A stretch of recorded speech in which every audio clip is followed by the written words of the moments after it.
teens, white and Hispanic, shooting at each other with BB guns running around near the church in I-88. All last seen wearing black hoodies and black jeans. Yeah, it's funny. These kids, man, even though the shit has hit the fan, the kids are still acting like kids. Oh, yeah? Yeah. Anyway, you were going to check with Jimmy on that barter exchange? Yeah, I got my old man glasses on. It's bright. Yeah, he says it's going off at 2 o'clock, so we're looking good at that. And fortunately, that guy has 2 single sideband CB radios, so awesome. We'll be able to communicate between our homes, Mr. Unincorporated area, and that'll be a real benefit there. Yeah, I'll tell you what, man. It's just crazy. You know, you expect to be able to pick up the phone and call, and now it's just like we meet up at designated times or we don't talk. Yeah. Well, I kid you about not being in the city, but at least you got well and septic, and you got a pretty uninterruptible supply there.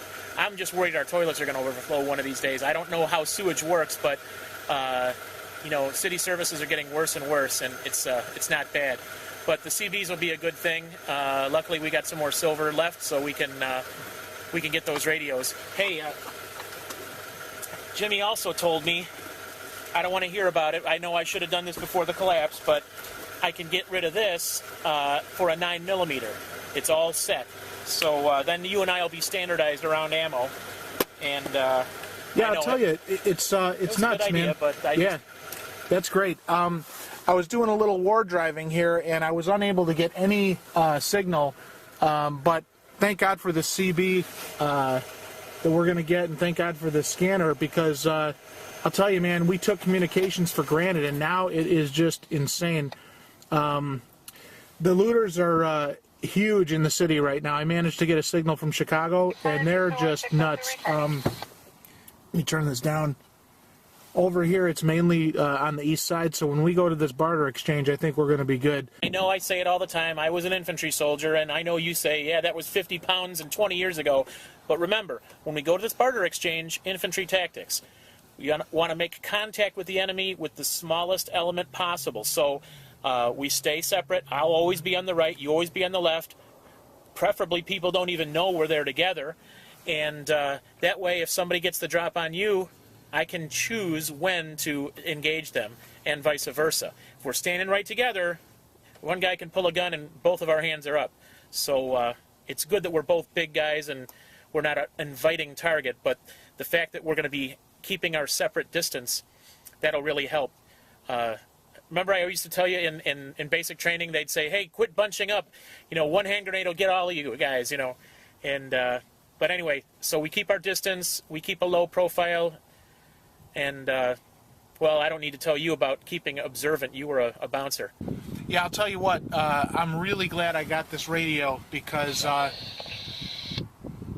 having intelligence is a huge, huge thing. And what I found out was that the city, just as we thought, is a madhouse.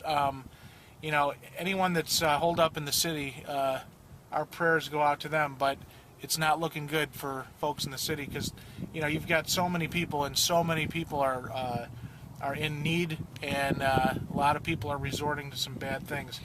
I did try and do a little war driving with this, and you know, I was unable to get anything, but I'm hoping that as time goes by, they'll restore these services. And right now, I don't know if it's because the power's out, or when we get power, if the internet access companies don't have power. But you know, I've heard guys say that they were able to get on the internet. I have not been able to, and I've tried all different ways so far. But I think down the road, as things get better, maybe we'll get our internet back. But I don't know. Hey, speaking of signals, I was listening to the ham radio last night. And yeah, I didn't prepare by standardizing with 9mm, but you didn't get your ham license before the collapse, or a rig. CBs will take care of that. Yeah, but you know what?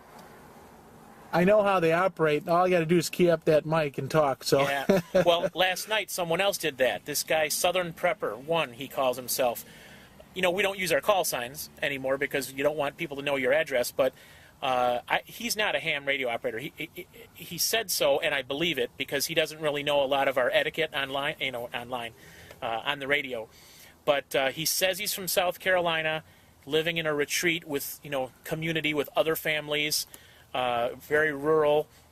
I haven't shared any, incriminating information about us yet because, for all I know, he's one of these guys on the east side, looking to score some stuff. But we've just been sharing basic information, how things are. I just threw some questions in there. Hey, what's the slogan, the motto for South Carolina, and what's the population? Well, what was the population? And he seemed to know the answer, so I think he probably is in South Carolina. But it's not much better for these guys in the rural areas than it is for us in the city. All right, so remember, I change my gun, we get the CBs, we get out of there. So obviously, we leave at separate times. I'll stay about 150 yards behind you. We'll drive to the designated point, and if I flash my headlights, that means no one's followed us, and then we can go our separate ways. Sounds good. Yeah, so far, according to this, all of the major craziness is going on the east side. So that, plus Jimmy said it looked good, right? Yeah. Yeah, I think now's the time to do it.